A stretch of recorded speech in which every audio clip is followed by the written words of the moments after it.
2000. Yes.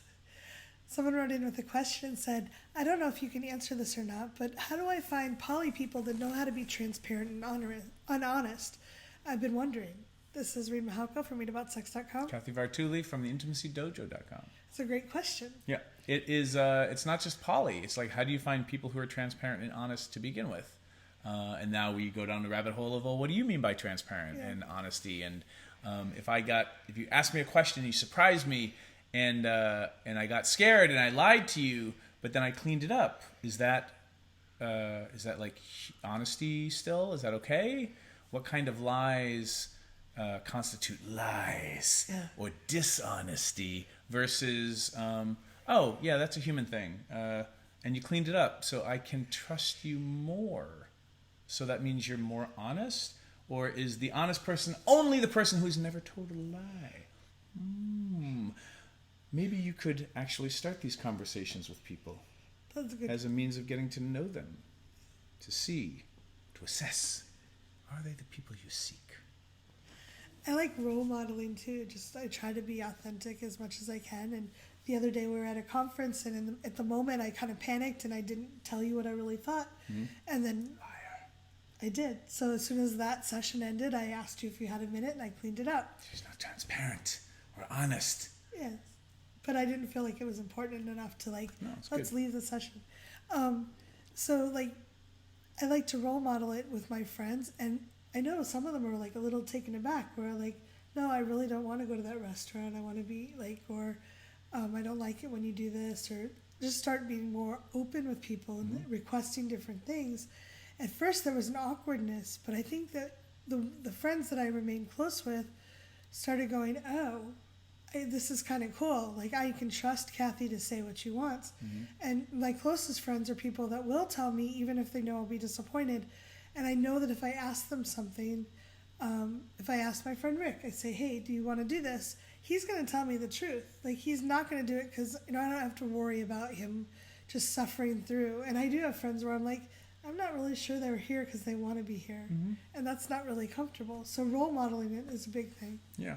I don't know the immediate answer to where do you find them.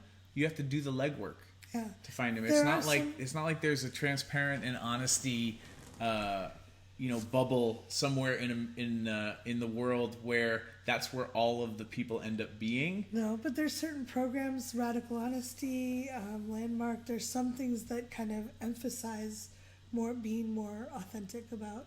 So looking for authentic relating games, places that teach boundaries and consent. People who are drawn to deconstructing and working on real and healthy relationships that require transparent honesty, how you forgive people and rebuild trust once it's broken.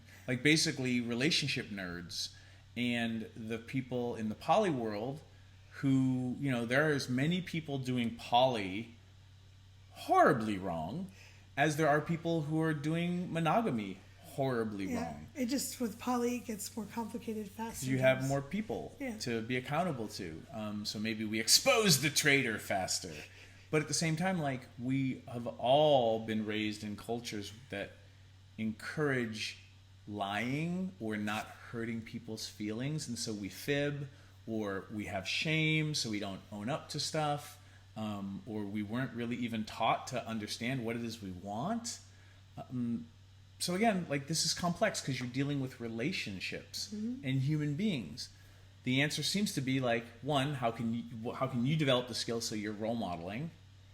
And then two, how do you have these conversations with people so that you can start to assess who people are, and then do they show up, for the most part, being who they say they are? Yeah. And one of the easiest ways I've actually, it's not simple, but it's the easiest way I found is to create people like that. And I don't mean build them in a workshop. Have babies? No. I don't advocate that unless you really want to have one. Cathy's not a breeder. No. I like to borrow them and teach them bad things and give them back. You've said that now on YouTube. For short periods of time, but I teach them bad words and give them sugar, so you probably don't want to give them to me. She's being transparent now. Yes. No, but I don't mean it in an arrogant way, but when I was in Dallas, there wasn't a big community of anything. Like there's a big poly community, but it was a mixture of things. I was having trouble meeting the kind of people I wanted to hang out with. And this is years ago too, right? So Dallas it might has have changed been changing. a lot. Yeah, no, it's changed a lot. But at that time, I was having trouble finding those people. So I started a group where we actually taught those things. Like we went over exercises or brought people in, and we taught those things to the community. And the people that were interested in that naturally gravitated to it. And it started small. Some of my first ones had 2 or 3 people at them. But over time, it came, like, most of them sold out. And I started building a community of people I wanted to hang around with. They were geeks about the very thing I was and would call me on my stuff too. And that was beautiful. Yeah. So again, like Landmark Education is a great place to find people who are trying to work on transparency and integrity.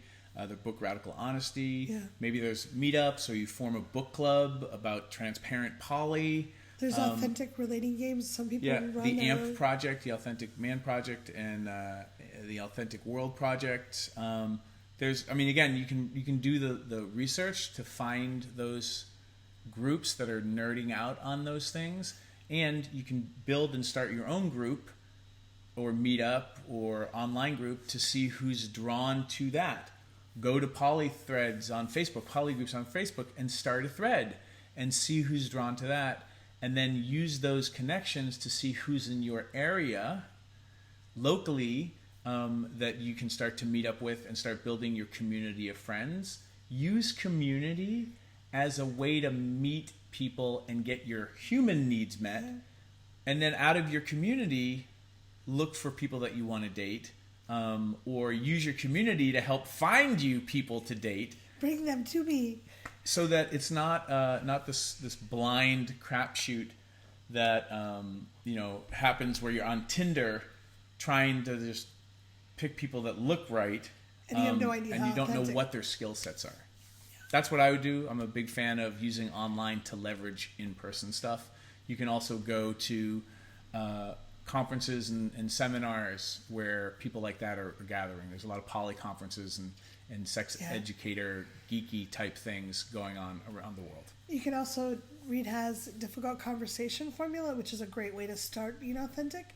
Pass it out to all your friends and see who geeks out on it. Yeah, and that's at readaboutsex.com/convo, CONVO. It's a great tool. Leave some comments. Thanks for watching. If you'd like to subscribe to my social media, it's right there. And please subscribe to this channel there. If you'd like to see more goofy Reid and Cathy, there's more videos there. See them. Why are they there?